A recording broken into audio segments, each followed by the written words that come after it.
Polisi senjata pamungkas Jokowi. Bareskrim Polri mengaku melihat menerima langsung ijazah asli itu sekian lama ya, beberapa hari, tapi mengapa yang diupload baru fotokopinya? Nah, ini pertanyaan besar itu yang tidak pernah terjawab, entah sampai kapan akan terjawabnya.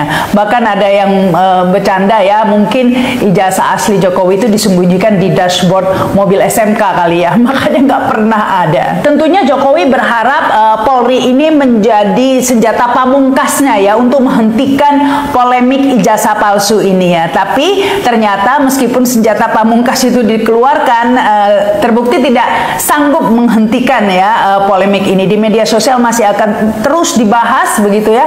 Bahkan kejanggalan-kejanggalan baru terus muncul ya. Yang terbaru dibahas di media sosial ini oleh netizen yaitu temuan ini ya di buku Profesor Dr. Insinyur Ahmad Sumitra yang berjudul Ekonomi Sumber Daya Hutan. Di kolom pengantarnya di situ ditulis ya oleh Pak Sumitra ini dengan jelas sekali bahwa beliau adalah dekan selama 3 periode berturut-turut begitu ya, disebutkan secara berturut yaitu tahun 83 hingga 86. Kemudian ada jeda diisi oleh orang lain dan kemudian menjabat sebagai dekan lagi. Itu artinya pada tahun 85 yang menjabat sebagai dekan di UGM adalah ya Profesor Sumitra ini seharusnya. Tapi kejanggalannya yaitu ijazah Jokowi yang tanda tangan dekannya justru adalah Profesor Sunardi. Nah, untuk mencocok logi atau mengepaskan ini, UGM sudah meralat ini di websitenya ya.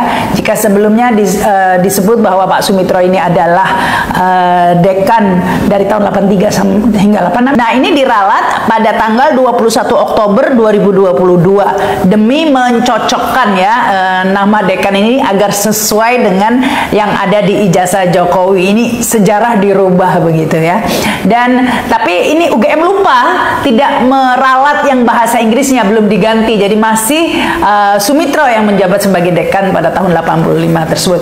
Baru pada tanggal 21 Juli 2024 UGM akhirnya meralat juga yang versi bahasa Inggrisnya. Nah, temuan ini seakan mengkonfirmasi pastinya ya kejanggalan pada ralat-meralat di website UGM itu dengan apa yang terdapat dalam buku Sumitra ini, Pak Sumitra ini ya. Nah, ini UGM sudah ditekuk-tekuk lah ibaratnya oleh Jokowi ya, udah dibelok-belokkan sedemikian rupa untuk menuruti hasratnya agar kebohongannya terus berlanjut. Demikian juga Polri atau kepolisian di Indonesia juga sudah benar-benar mengikuti apa mau Jokowi ya.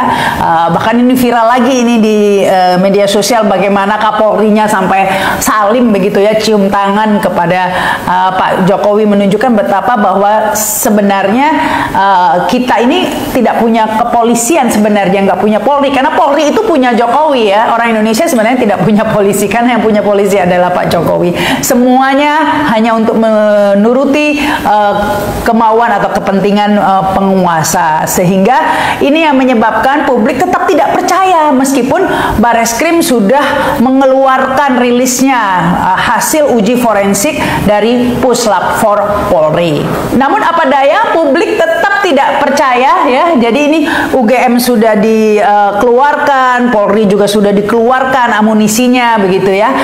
Tapi tidak berhasil untuk menutupi kebohongan besar ini. Apalagi Polri ya, publik sudah terlanjur tidak percaya karena kasus-kasus sebelumnya juga dipenuhi oleh rekayasa dan kebohongan. Contohnya kebohongan-kebohongan yang konyol begitu ya, sering disaksikan ya, dipertontonkan begitu saja oleh pihak kepolisian. Contohnya kasus Sambo ya, kita tahu bagaimana itu CCTV dihilangkan, kemudian skenarionya jadi seperti tidak masuk akal begitu ya, ada ajudan mau memperkosa bosnya gitu ya, dan lain sebagainya, sampai menjadi tontonan publik sekian lama, berbulan-bulan ya.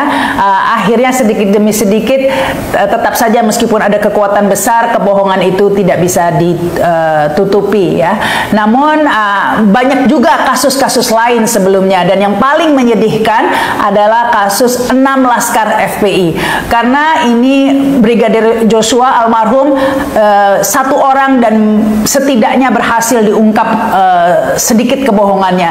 Tetapi 6 laskar FPI ini tetap saja gugur, dianiaya, tapi tetap dimakamkan dalam fitnah kepolisian. Dikatakan menyerang aparat, membawa senjata tajam, dan lain sebagainya. Tentu ini masih sangat segar di ingatan publik. Termasuk ini Rismon ini yang juga mengungkap. 6 laskar FPI yang dibunuh dan dibantai di KM 50, Tol 50. Coba bayangkan, bukan malah mengumpulkan data selengkap-lengkapnya, tetapi polisi justru meminta atau memerintahkan data HP para saksi di rest area KM 50 itu untuk dihapus. CCTV dihapus, gendangan kerah di rest area KM 50 itu justru dibersihkan, bukan dipolis lain. Dan rest area KM 50 yang baru berdiri selama setahun itu dibongkar. Itu Kapoldanya itu, ya siapa itu?